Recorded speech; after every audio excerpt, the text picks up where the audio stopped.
Assalamu alaikum. A very happy lovely morning. Dear students, how are you all? Fine, very good. कैसे हैं आप सब? खैरियत से हैं? ठीक ठाक? जी जनाब, एक नई सुबह के साथ, न्यू चैप्टर के साथ, न्यू एक्टिविटी के साथ आज हम मौजूद हैं सोशल स्टडीज़ की क्लास में। जी अच्छा, ये बताइए कि आज तो हम एक बहुत अच्छा सा, बहुत इंटरेस्टिंग सा चैप्टर स्टार्ट करने वाले हैं। और आपको पता है ये चैप्टर कौन सा है भाई?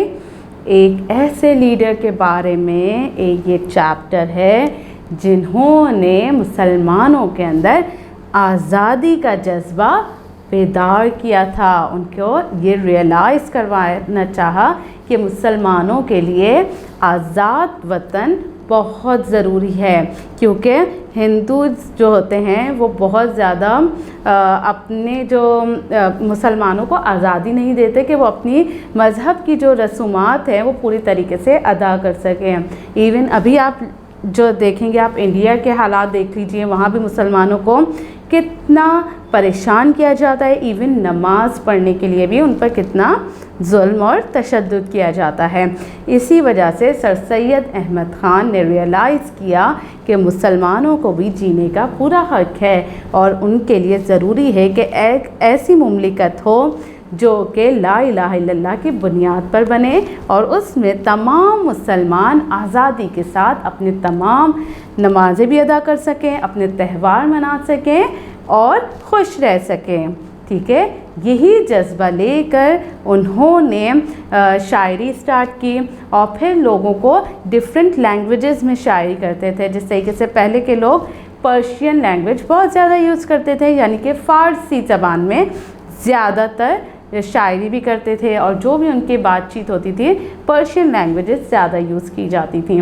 उसके बाद क्या हुआ कि लोगों को जब नहीं समझ आया फिर वो इंग्लिश की तरफ आए, फिर उन्होंने इंग्लिश राइटिंग में भी काफ़ी मोटिवेट किया बच्चों को। उसके बाद उर्दू में भी किया। इस तरीके से उन्होंने अपनी जद्दोजहद हमेशा से जारी रखी थी। आज के इस चैप्टर में हम ये देखेंगे कि किस तरीके से उन्होंने मुसलमानों के अंदर ये जज्बा बेदार किया। एक सिंगल इंसान के लिए लोगों को मोटिवेट करना बहुत मुश्किल होता है। इवन आज के दौर में भी हम इतनी आसानी से मोटिवेट नहीं कर पाते। उन्होंने पूरी कौम को मोटिवेट किया था, पूरी कौम में ये जज्बा पैदा किया था। तो इस चैप्टर में हम ये सब पढ़ने वाले हैं कि किस तरीके से उन्होंने क्या क्या स्ट्रगल की थी और किस तरीके से लोगों में ये जज्बा बेदार किया था। ठीक है, चलें, what is the name of the chapter? The chapter name is the old man danced. The old man danced. Very good. चलें, अच्छा आज हम क्या करेंगे भाई? आज हम कुछ न्यू वर्ड्स फाइंड आउट करेंगे। ठीक है, न्यू वर्ड्स, ताकि आप लोगों को डेली अपनी लाइफ में बातचीत करने में बहुत आसानी हो जाए। न्यू वर्ड से क्या होता है भाई? हमारी डेली वोकैबुलरी इंक्रीज़ हो रही होती है। ठीक है, तो हम नए वर्ड सीखते हैं और फिर हम उसे अपनी डेली लैंग्वेज में भी यूज़ कर सकते हैं जब हमें वो बहुत अच्छे तरीके से समझ आ जाते हैं। ठीक है, तो चलें अब हम देखते हैं कि हमारे पास यहाँ पर न्यू वर्ड्स या न्यू टर्मिनोलॉजीज़ में कौन कौन से वर्ड्स मौजूद हैं। The first word is donate.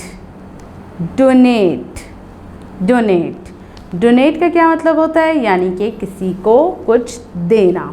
ठीक है, डोनेशंस जैसे हम देते हैं कि गरीब लोगों के लिए हम कुछ अमाउंट दे रहे होते हैं।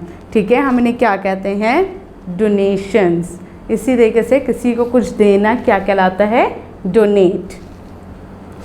सम amount of your money, of your old clothes और some of your old things that are giving to the poor people is called donation।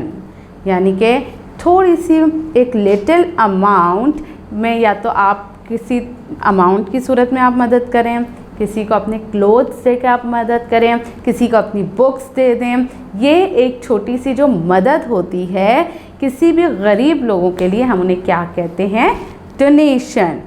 Donation is also the money that you collect for a special cause। यानी कि एक ऐसी रकम, जमाशुदा रकम जो कि हम कलेक्ट करें किसी एक ख़ास मकसद के लिए, तो हम उसे क्या कहते हैं?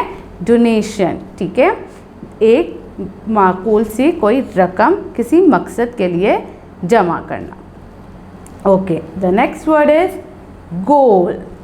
गोल, गोल, the decision that you take for doing something in your life is your goal।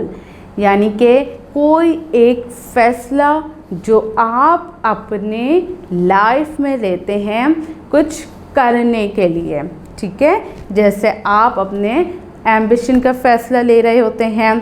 ठीक है, तो उसके लिए आपने क्या करना होता है, एक आपने माइंड में बनाया होता है कि मैं ये बनूंगा। ठीक है, जैसे कायदे आज़म का गोल क्या था कि वो लॉयर बनना चाहते थे, तो उसके लिए उन्होंने वही स्टडी की, उसी तरीके से मेहनत की और फिर उन्होंने अपने गोल को अचीव कर लिया और वो बहुत बड़े लॉयर बन गए थे।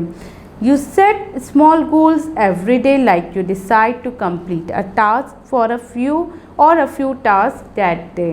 यानी कि आप चाहें तो इसके लिए शुरू से कर सकते हैं। जैसे आज आप अपने माइंड में सोच लें कि भाई आज मुझे अपना प्रोजेक्ट कंप्लीट करना है, ये आपने सोच लिया, ये आपका गोल हो गया। ठीक है, अब आपने क्या करना है कि उसी प्रोजेक्ट को कंप्लीट करने के लिए मेहनत करनी है, डिसाइड करना है कि मुझे इस चीज़ के लिए ये चीज़ करनी है, तो इसके लिए ये चीज़ें की ज़रूरत हो सकती है।